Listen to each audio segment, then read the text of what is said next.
মই এটা কবিতা আবৃত্তি কৰিব লৈছোঁ। সেই কবিতাটোৰ নাম হৈছে গছ ভাল পোৱা ককাৰ ঘৰ। কবি ভৱেন্দ্ৰনাথ শইকীয়া।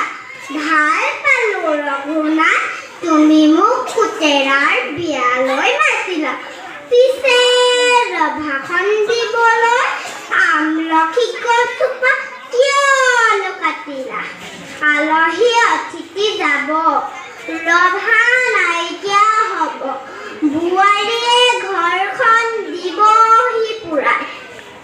পিছে কোৱাচোন ৰঘুনাথ, আমলখি গছজোপা সহজতে পাবানে ঘূৰাই?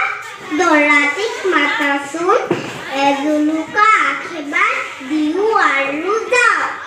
গছজোপা কটাৰ বাবে লুচি